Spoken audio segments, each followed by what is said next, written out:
তাহলে আব্রাহা এসেছিল কাবাঘর ধ্বংস করতে। আল্লাহ বলে আলাম তারা কাইফা ফাআল রাব্বুকা বিআসহাবিল ফিল আলাম ইয়াজআল কাইদাহুম ফি তাজলিল। আবাবিল পাখি পাঠিয়ে তাকে ধ্বংস করে দেওয়া হলো কাবা ধ্বংস করতে চাওয়ার অপরাধে। তখন রাসূল সাল্লাল্লাহু আলাইহি ওয়াসাল্লাম বলছে কেউ কাবা ধ্বংস করবে, এটা আল্লাহর কাছে যত বড় অপরাধ তার চেয়ে বড় অপরাধ কেউ কোনো মানুষকে হত্যা করবে। এটা মানুষের সম্মান আল্লাহর কাছে। আর এক হাদিসে রাসূল সাল্লাল্লাহু আলাইহি ওয়াসাল্লাম বলছেন যে লাউ ইজতামাআল ইনসু ওয়াল জিন, সারা পৃথিবীর সব মানুষ, কোটি কোটি মানুষ আর সারা পৃথিবীর সব জিন একত্রিত হয়ে যদি একজন নিরপরাধ মানুষকে হত্যা করে, তাহলে আল্লাহ সারা পৃথিবীর সব মানুষকে জাহান্নামে দিয়ে দিবে, সারা পৃথিবীর সব জিনকে জাহান্নামে দিয়ে দিবে একজন নিরপরাধ মানুষকে হত্যা করার অপরাধ।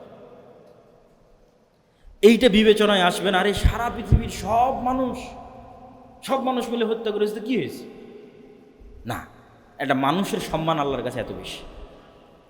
সারা পৃথিবীর সব মানুষ যদি একত্রিত হয় নিরপরাধ মানুষকে হত্যায় একজন, তো সারা পৃথিবীর সব মানুষকে জাহান্নামে দেওয়া। এই জন্য আর এক আয়াতে আল্লাহ সুবহানাহু ওয়া তাআলা বলছেন কেউ যদি একজন মানুষকে হত্যা করে তাহলে যেন সারা পৃথিবীর সব মানুষকে সে হত্যা করে, আর যদি কেউ একজন মানুষকে বাঁচায় যেন সারা পৃথিবীর সব মানুষকে বাঁচায়। তাহলে মানুষ হারাম মানুষের সম্মানে। এই জন্য মানুষের কিডনি বিক্রি করা, মানুষের রক্ত বিক্রি করা, চুল বিক্রি করা, এগুলো মানুষের সম্মানের খেলাফ। এই জন্য এগুলো যাবে না। দান করা ভিন্ন জিনিস, কিন্তু ক্রয় বিক্রয়ের বস্তু বানানো যাবে না আদম সন্তানকে, এবং আদম সন্তানের কোনো অঙ্গ প্রত্যঙ্গ বিক্রিযোগ্য নয়, এটা সম্মান।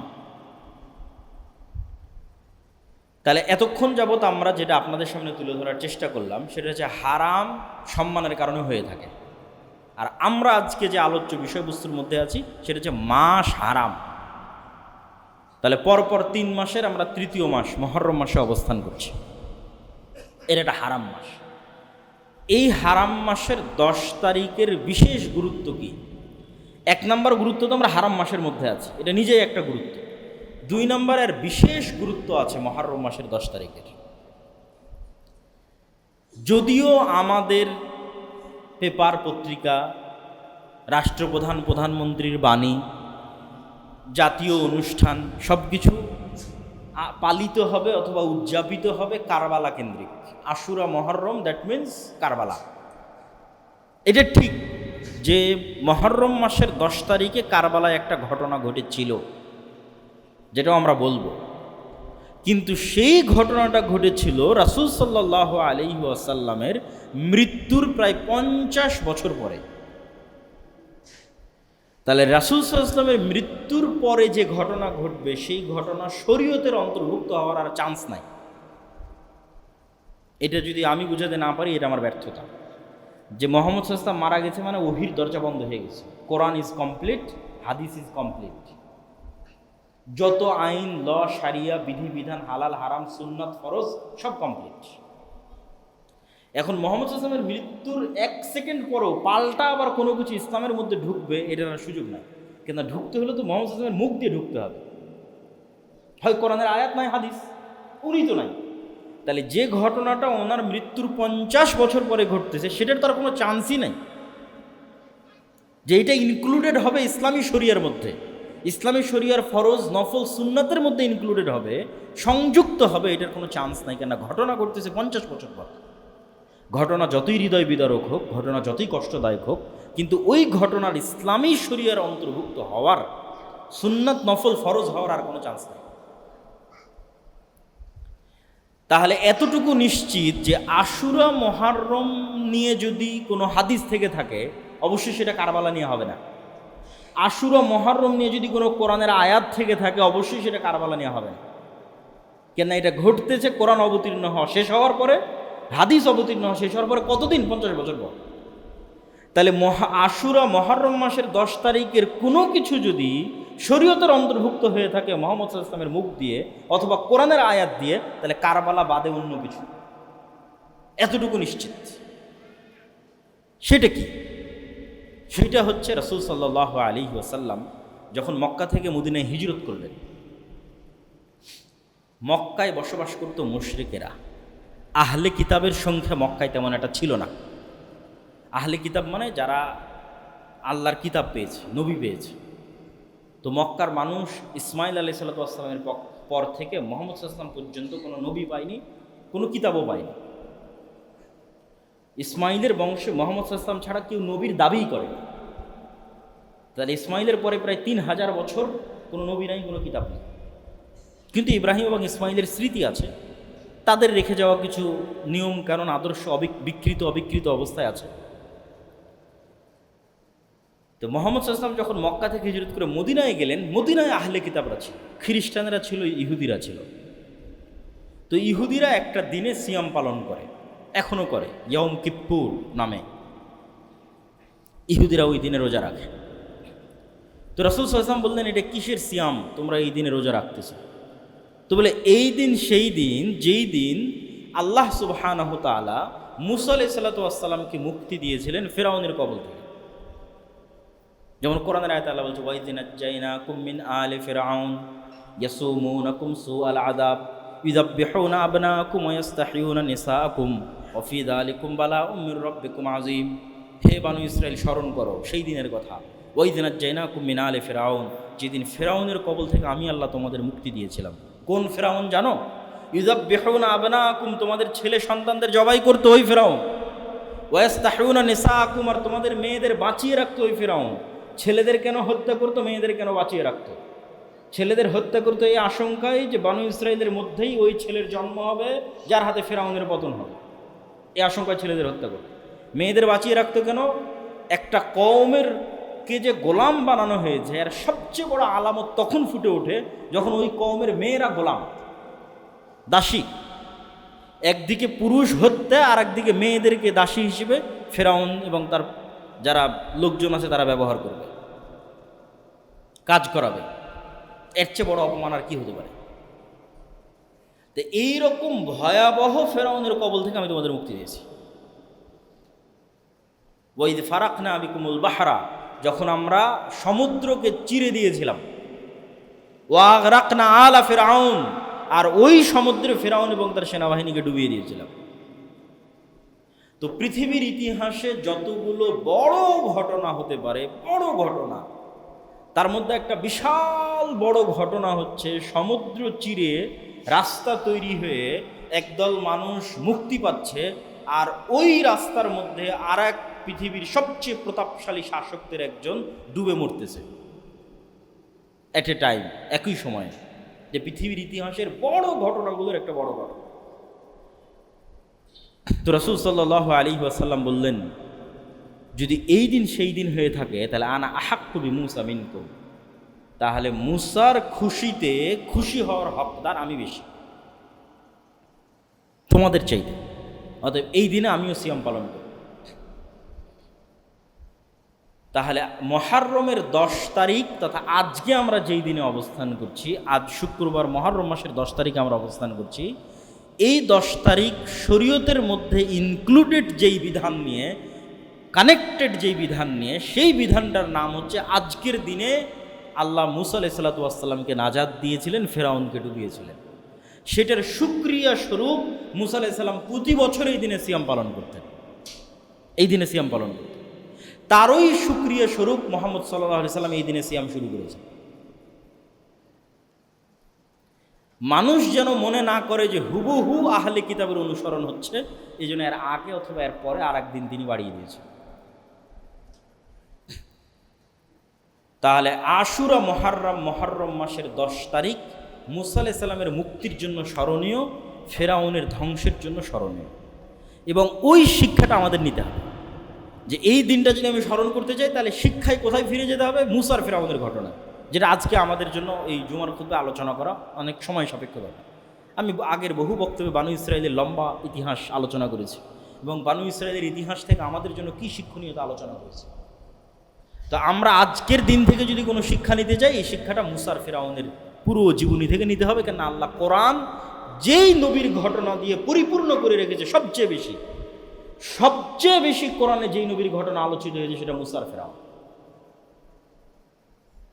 আর অন্য কোনো নবীর ঘটনা, আর অন্য কোনো জাতির ঘটনা এত বেশি কোরআনে আলোচিত হয়নি যত আলোচিত হয়েছে বানু ইসরাইল, মূসা, ফিরআউন। অতএব এখানে আমাদের জন্য শিক্ষা আছে। এই শিক্ষাটাই এই আশুরা মুহররমের দিনে আমাদের নিতে হবে। সেটা আমরা অন্য কোনো দিন আলোচনা করবো ইনশাআল্লাহ। এবার আমরা চলে যাই পরের পয়েন্টে।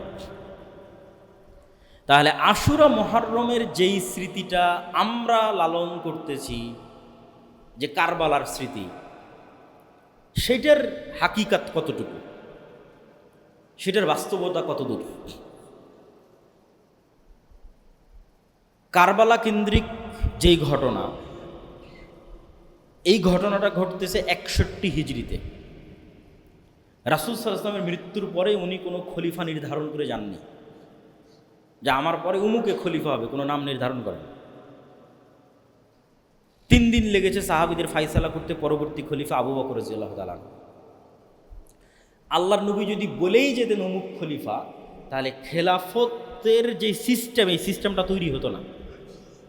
খেলাফতের সিস্টেমে এক শাসক তার পরের শাসককে নির্ধারণ করে যাবে, এই ধারণার বাইরে বের হয়ে যোগ্য ব্যক্তিকে নির্ধারণ করতে হবে, এটাই হলো খেলাফতের নিয়ম। বাদশাহ তার পরবর্তী কোনো আত্মীয় স্বজনকে দায়িত্ব দিয়ে যাবে, এটা নয়। তা আমি যদি হাত ধরে সাঁতার শিখাই তাহলে তো হবে না, ছেড়ে দিলেই সে সাঁতার শিখবে। তো উম্মতে মুহাম্মাদি খেলাফত শিখবে, মুহাম্মদ সাল্লাল্লাহু আলাইহি ওয়াসাল্লাম কাউকে খলিফা না করে গেলেই শিখবে যে খেলাফত কিভাবে নির্ধারিত হতো, খলিফা কেমনে নির্ধারণ হয়। আবু বকর রাদিয়াল্লাহু তাআলার পর ওমর, ওমর রাদিয়াল্লাহু পর ওসমান, ওসমান আলী। এর মধ্যে অনেক ঘটনা আছে। ওমর রাদিয়াল্লাহু তাআলার মধ্যে কোনো ফিতনা ছিল না, উসমান রাদিয়াল্লাহু তাআলার যুগে ফিতনা শুরু হয়, আলী রাদিয়াল্লাহু তাআলার যুগে ফিতনায় পরিপূর্ণ হয়ে যায়। আলী রাদিয়াল্লাহু তাআলা আনহুর সময় থেকেই যে সমস্যাটা শুরু হয় সেটা হচ্ছে মুআবিয়া রাদিয়াল্লাহু তাআলা দীর্ঘদিন থেকে সিরিয়ার শাসক, গভর্নর। ওমর রাদিয়াল্লাহু তাআলার খেলাফত আমলে মুআবিয়া রাদিয়াল্লাহু তাআলা প্রথম সিরিয়ার গভর্নর হয়েছে। উসমান রাদিয়াল্লাহু তাআলার শাসন আমলে উনি গভর্নর হিসেবে কন্টিনিউ করেছেন।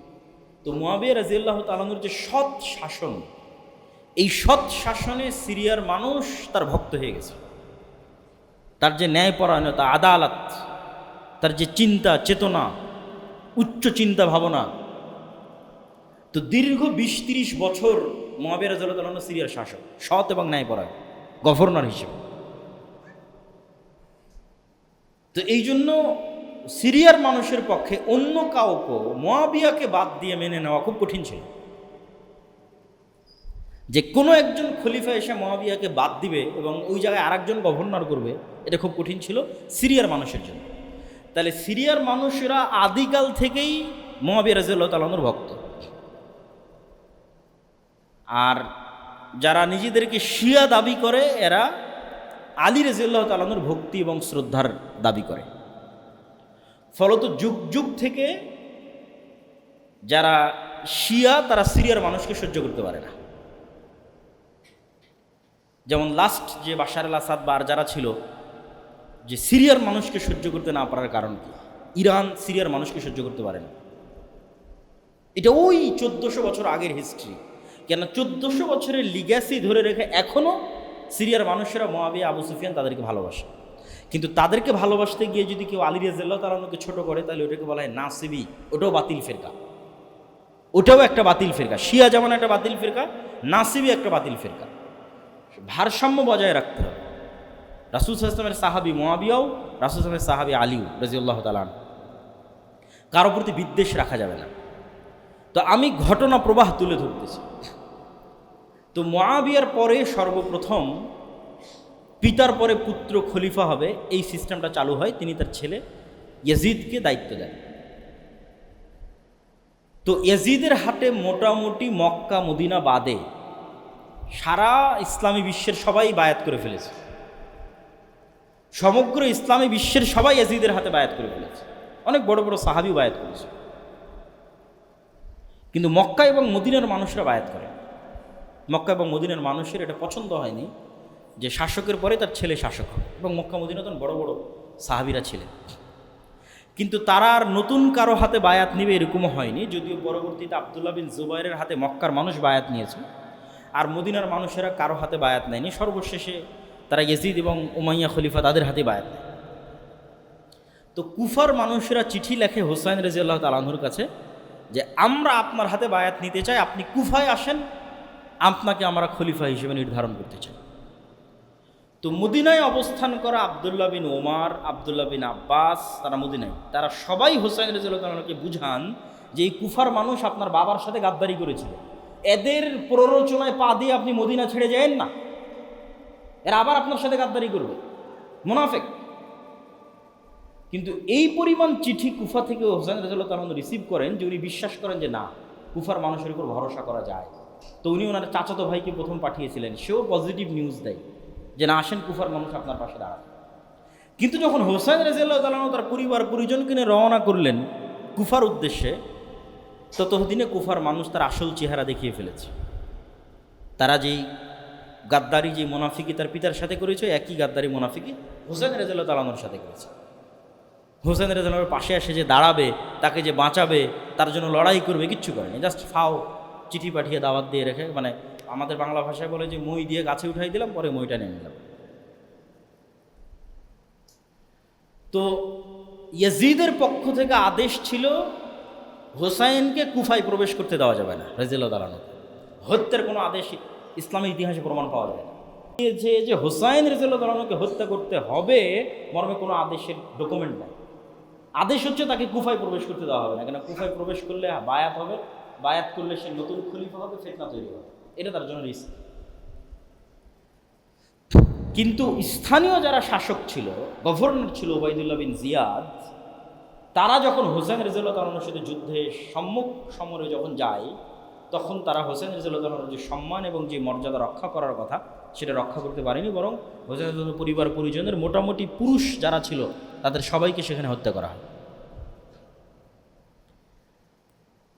তো ইয়াজিদ তখন কোথায়? ইয়াজিদ তখন সিরিয়ার রাজধানী দামেস্কে। হত্যা হচ্ছে কোথায়? ইরাকের নগরী কুফাতে, অনেক দূর।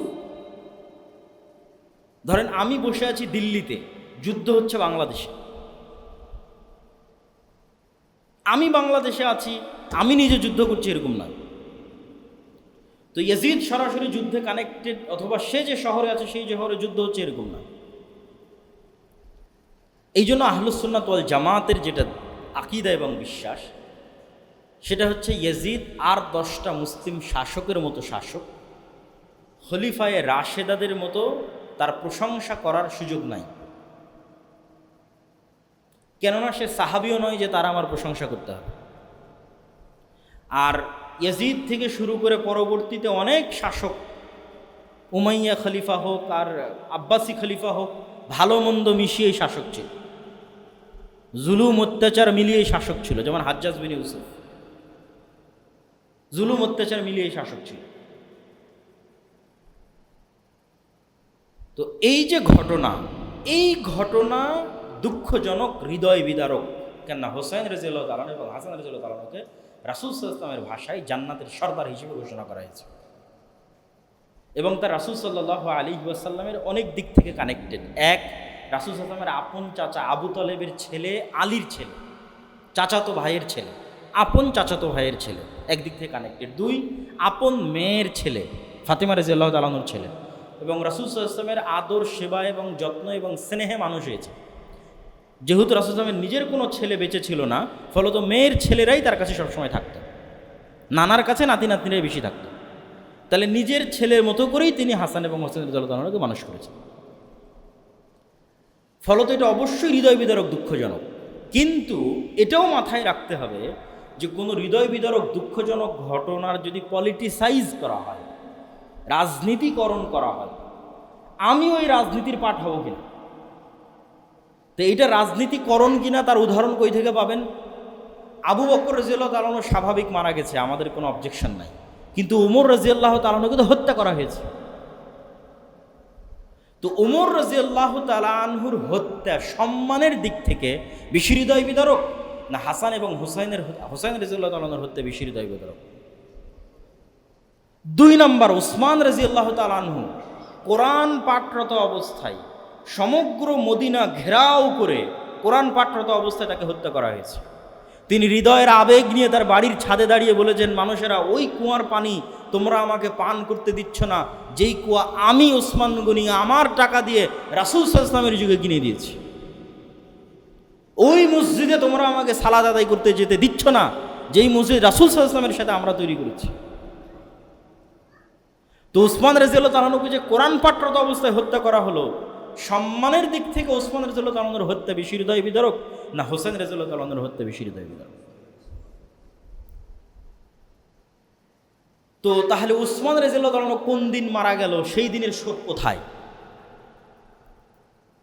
আমরা তো কেউ জানি না ওসমান রাদিয়াল্লাহু কবে মারা গেছে। ওই দিনের শোক তো কেউ পালন করে। ওমর রাদিয়াল্লাহু তাআলা আনহু কবে মারা গেল, তাকে হত্যা করা হলো, ওই দিনের শোক কোথায়? সব বাদ দিলাম, মুহাম্মদ সাল্লাল্লাহু আলাইহি ওয়াসাল্লাম কোন দিন মারা গেল, সেই দিনের শোক কোথায়? তাহলে শোক পালনের একটা বিধিবিধান ইসলামে আছে। একটা স্বাভাবিক মানুষ মারা গেলে শোক 3 দিন, স্বামী মারা গেলে স্ত্রীর শোক 4 মাস 10 দিন, এর বাইরে শোক পালনের আর কোনো বিধান নাই। এই জন্য ইসলামে মুহাম্মদ সাল্লাল্লাহু আলাইহি ওয়াসাল্লাম কবে মারা গেছে ওই দিনে কোনো সাহাবী শোক পালন করেনি। ওমর কবে মারা গেছে এটা নিয়ে সাহাবীরা শোক করেনি, ওই দিনকে উদযাপন হয়নি। এটা ইসলামের মধ্যেই নাই এই সিস্টেম। তারপরের যেটা পয়েন্ট সেটা হচ্ছে যে আলে বাইতের প্রতি ভালোবাসা। আলে বাইত মানে আল্লাহর নবীর পরিবার পরিজন আত্মীয় স্বজনের প্রতি ভালোবাসা। এটা ইসলামের পাঠ। না হলে আমরা দরুদ শরীফে এই দোয়া পড়তাম না যে আল্লাহুম্মা সাল্লি আলা মুহাম্মাদু ওয়া আলা আলি মুহাম্মাদ কামা সাল্লাইতা আলা ইব্রাহিম ওয়া আলা আলি ইব্রাহিম ইন্নাকা হামিদুম মাজিদ।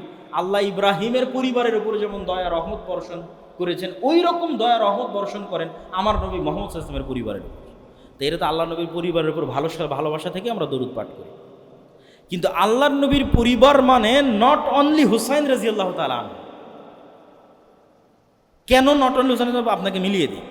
হুসাইন রাদিয়াল্লাহু তাআলা আনহু যদি আল্লাহর নবীর কন্যার সন্তান হওয়ার কারণে আলে বাইতের অংশ হয়, অথবা আলী রাদিয়াল্লাহু তাআলা আনহু যদি আল্লাহর নবীর কন্যাকে বিবাহ করার কারণে আলে বাইতের অংশ হয়, তাহলে উসমান রাদিয়াল্লাহু তাআলা আনহু আল্লাহর নবীর একটা নয় দুইটা কন্যাকে বিবাহ করেছেন, উম্মে কুলসুম এবং রোকাইয়া, একজনের মৃত্যুর পর আরেকজন। তাহলে ফাতেমার হাজব্যান্ড, ফাতেমা রাদিয়াল্লাহু তাআলা আনহার স্বামী, ফাতেমার স্বামী হওয়ার কারণে যদি ভালোবাসার পাত্র হয়, একই কারণে আল্লাহর নবীর 2 কন্যার স্বামী হওয়ার পরেও উসমান কেন ঘৃণার পাত্র হবে? নাউজুবিল্লাহ। তাহলে এটা আলে বাইতের প্রতি ভালোবাসা নয়, এটা পলিটিক্স। আলে বাইতের প্রতি ভালোবাসা হলে এক মেয়েকে বিবাহ করেছে আলী রাদিয়াল্লাহু তাআলা, 2 মেয়েকে বিবাহ করেছে উসমান রাদিয়াল্লাহু তাআলা। ধরলাম যে আলী রাদিয়াল্লাহু তাআলা আনহু রাসূল সাল্লাল্লাহু আলাইহি ওয়াসাল্লামের আপন চাচার ছেলে, রাসূল সাল্লাল্লাহু আপন চাচা আবু তালেব, তার ছেলে আলী। তাহলে রাসূল সাল্লাল্লাহু আলাইহি ওয়াসাল্লামের চাচা তো ভাই হওয়ার কারণে যদি আলী রাদিয়াল্লাহু তাআলা আনহু ভালোবাসার পাত্র হয়, তো রাসূল সাল্লাল্লাহু আলাইহি ওয়াসাল্লামের আর চাচা ছিল না? হামজা ইবনে আব্দুল মুত্তালিব, আব্বাস ইবনে আব্দুল মুত্তালিব, আব্বাস ইবনে আব্দুল মুত্তালিবের ছেলে আব্দুল্লাহ বিন আব্বাস হাজার হাজার হাদিস বর্ণনা করেছে। তাহলে আপনি একই সময়ে আলী ইবনে আবি তালেবের প্রতি ভালোবাসা রাখবেন আর আব্বাস ইবনে আব্দুল মুত্তালিবের প্রতি বিদ্বেষ রাখবেন, তাহলে এটা আলে বাইতের প্রতি ভালোবাসা না। ডাল মে কুছ কালা হয়, এখানে অন্য কোনো প্রবলেম আছে, অন্য কোনো সমস্যা আছে। আর বড় বড় আলেম ওলামা সবাই একমত, কেননা এই বিষয়ে কোরআনের আয়াত সরাসরি অবতীর্ণ হয়েছে যে রাসূল সাল্লাল্লাহু আলাইহি ওয়াসাল্লামের স্ত্রীরাও আলে বাইতের অংশ। সূরা আহজাবের মধ্যে আল্লাহ বলছেন, ইয়া নিসা আন-নবী